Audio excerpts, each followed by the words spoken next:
The Malawi Congress Party, born out of Nyasaland African Congress in 1959, played a crucial role in Malawi's struggle for independence.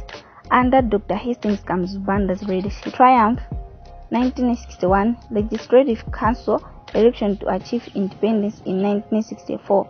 The MCP Congress history has shaped Malawi politics in leaving a lasting lead. In this episode, we'll talk to the regional treasurer of Malawi Congress Party from the southern region, who is Mr. Harold Miao.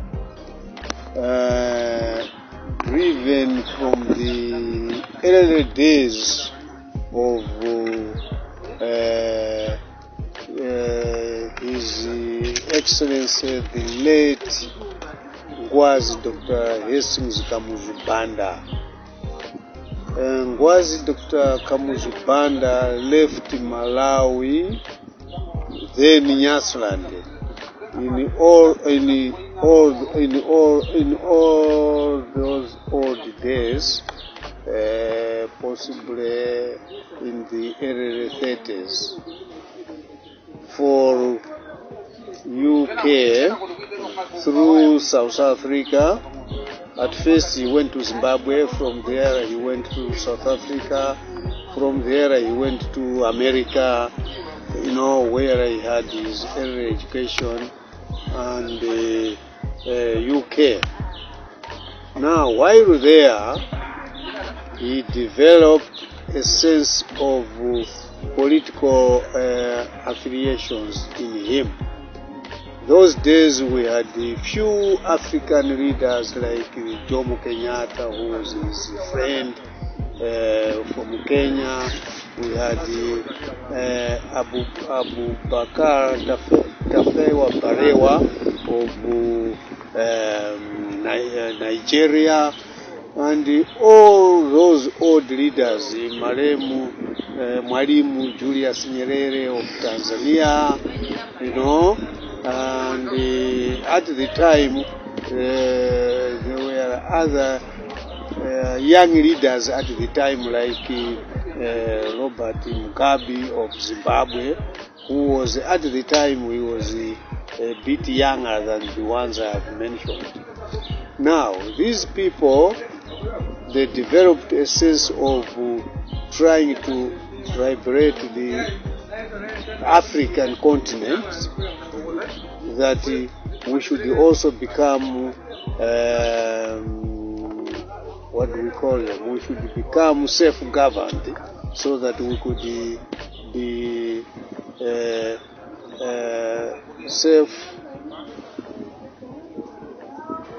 we should have our own mandate of ruling African countries. So, this syndrome, I've forgotten Kwame Nkrumah of Ghana. He was the champion of this battle, you see, among his statesmen that I've mentioned here. So, as they were debating, discussing, they developed a sense of trying to colonize Africa from the British or French rule, from whatever. That was the born of what we call change of wind.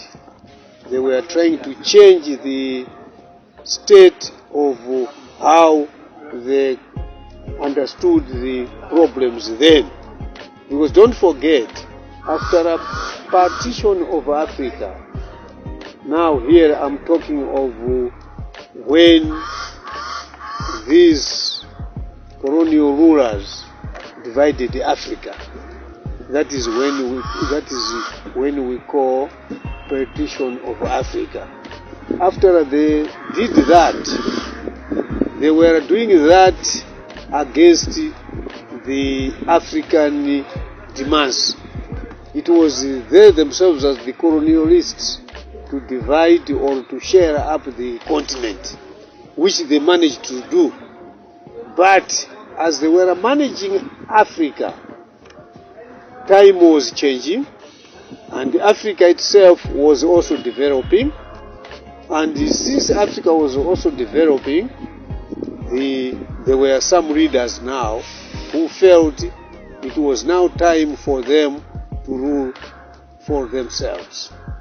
Hence why this new born of Africa era from those colonialists.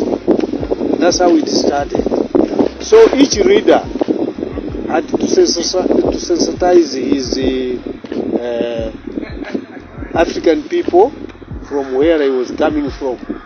Like say Kwame Nkrumah, he had to sensitize Ghanaians so that, Ghana could become independent. Like Tafawa Balewa, Nigeria, Jomo Kenyatta, Kenya, Julius Nyerere, Tanzania.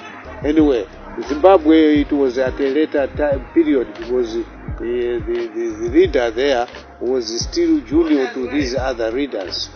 Now, Kamuzu felt that was also time for Nyasaland to come out of the colonial rule. So, what did he do? Don't forget, or you will be told that Nyasaland was bound together with two other countries, Northern Rhodesia, Southern Rhodesia, and Nyasaland. This is why there was what you hear nowadays, that there was Federation of Rhodesia and Nyasaland. Luckily enough, all these three countries were under the British rule. You see?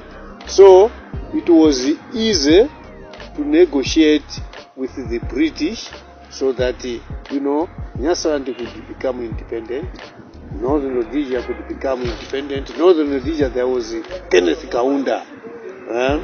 He was also an old statesman who led Zambia as, from the colonial bond.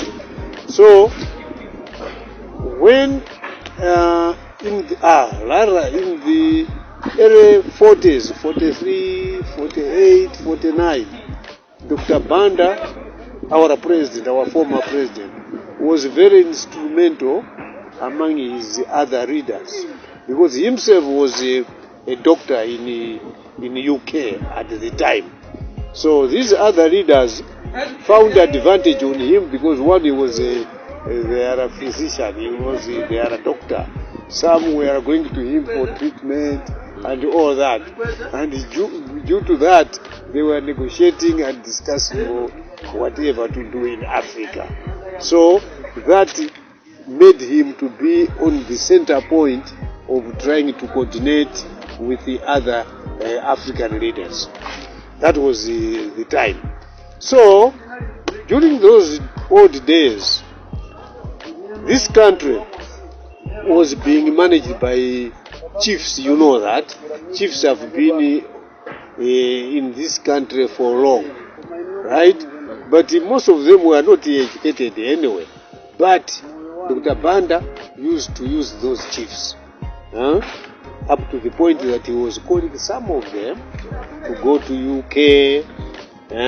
He was trying to sensitize this idea that as they came back, they could tell other African leaders or other people in Africa or in Malawi and Nyasaland at that time.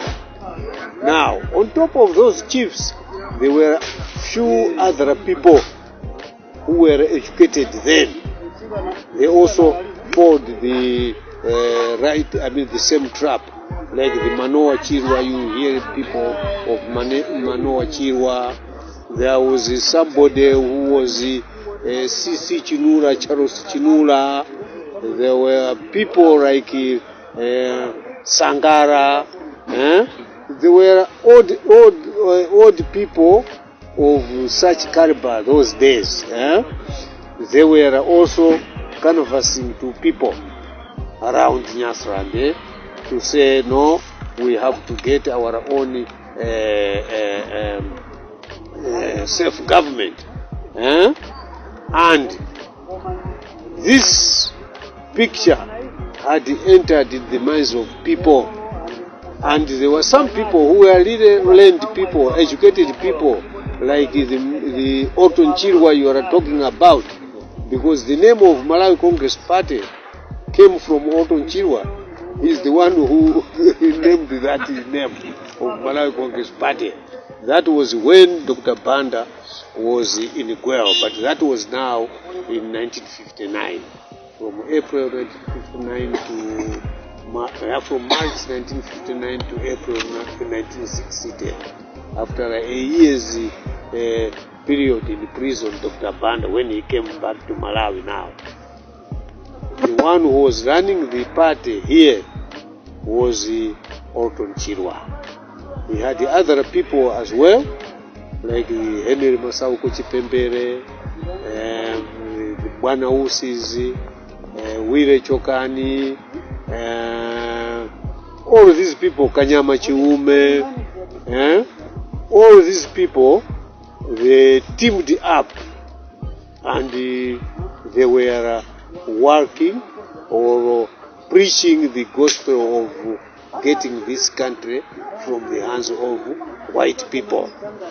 Why? Because Dr. Banda came into Malawi on 6th July 1958. When he came in, he told people why he came into Malawi. He said he had come to do 2 or 3 things: to break their stupid federation, to get their self-government, and to act as a bridge between races. To act as a bridge between races meant that he was not going to say, this is a white man, I don't want him, this is an Indian, but himself had come in order to unite the races, to get our freedom, to get our independence, and be staying in harmony, as a bridge between the races, So he did that, and he toured the whole country. That was between 58 and 59. And within 1 year, this country was on fire politically. That is when they had now arrested him, with a few other leaders that I've mentioned here. Like there were some people, like the Gwanda Chapamba, they were very young at the time, but they were arrested with him because of being behind him. You see? So he himself and the other people like the Kuntumanjes in Zomba and all of that, they were arrested in 1959. Some were sent to Guero prison in Zimbabwe, where he himself was also sent. Some were even kept here in Kanjeza, where there is a police training school. There is a place there we used to have Malawi Young Pioneers headquarters. It is now demolished, and all that following the 1994 that is civil conflict between the army and the pioneers. You see, otherwise the names of all those who were detained there were also there. So, in short, the name Malawi Congress Party was invented when Dr. Banda was in prison. So when he came out in 1960, this Orton Chirwa was like the Secretary General of the party at the time. He was running the party. So since Dr. Banda was their elder, he himself relinquished that post to say, Bwana, you have come back, we are giving back all the mantles of running this country. We are now giving you back this country. In your absence, Nyasaland African Congress has been changed to be Malawi Congress Party. Right? So they made those changes and they told